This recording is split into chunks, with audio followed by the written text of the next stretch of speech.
This dress didn't fit me in September, and today it finally does. Stay till the end because month 2 is where things actually changed for me, and I'll show you exactly what made the difference. But I'll be very honest, month 2 on Manjaro was not easy at all. Hi, my name is Jennifer, and I've just completed 2 months on Manjaro. I'm from India, I work full time, and I started this because I was honestly feeling stuck. And one thing I decided from day one was if I'm doing this, I'll document it properly. Not just weight, but measurements, side effects, weekly changes, everything. So, whatever I'm sharing here, it's not theory, it's exactly what I experienced. Month 1 was honestly very motivating. I was on 2.5 mg and I went from 104.4 kilos to 98 kilos, which is almost 6 kilos in 1 month. So naturally, you start thinking this is going to continue. But month 2 is where reality hits. I started month 2 at 98 kilos, and this is also where my dose increased from 2.5 mg to 5 mg. And I'll walk you through week by week because that's where everything actually happened. Week 1 on 5 mg, my body was honestly just confused. First 3 days there was constipation and then suddenly loose motions. I was still working out, walking, everything looked fine from outside, but internally nothing felt stable. Day 4, 5, 6, it actually got worse,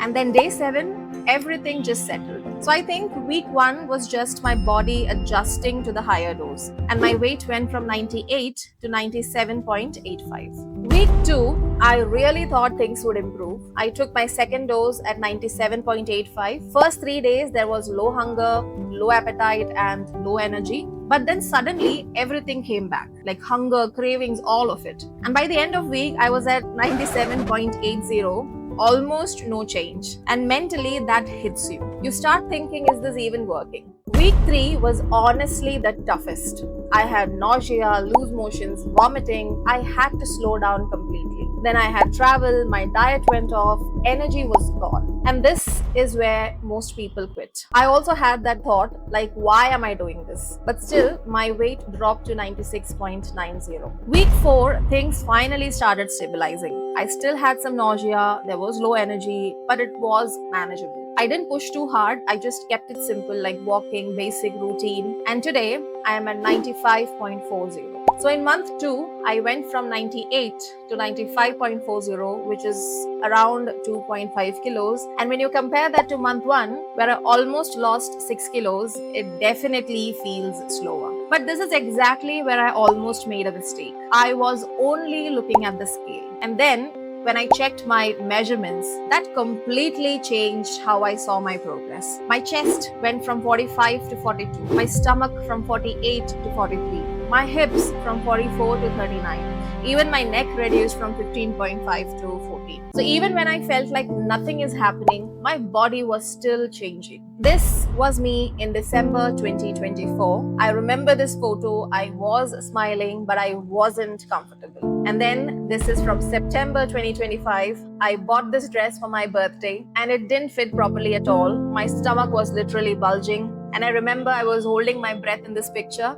because my mom told me it wasn't looking nice. And then December again. And at that point, I think I just accepted this is how I look. And then I started Manjaro in January 2026. And this is now. In just 2 months on Manjaro. It's not dramatic, but it's real. And that same dress that didn't fit me, I wore it and that felt really, really good. One thing I realized in month 2 is if you don't track this journey, you will feel nothing is working. So week 2, when the scale didn't move, I was honestly very demotivated. But when I went back and looked at my logs, like measurements, side effects, patterns, I realized things were actually changing. So as usual, I tracked everything properly.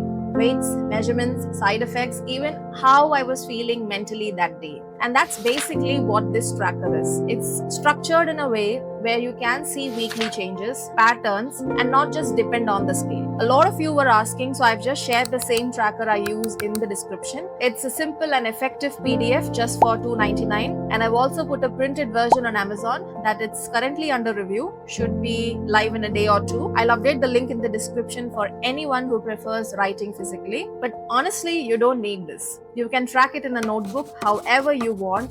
This just makes it easier and more structured. So month 2 for me had constipations, loose motions, nausea, vomiting, low energy. Not every day, but definitely it was there. And I'll be very honest, this journey is not easy and it's not cheap. I'm managing this with work, life, everything, and every week I ask myself कि क्या मैं continue कर पाऊंगी. But for the first time, I feel like something is actually working.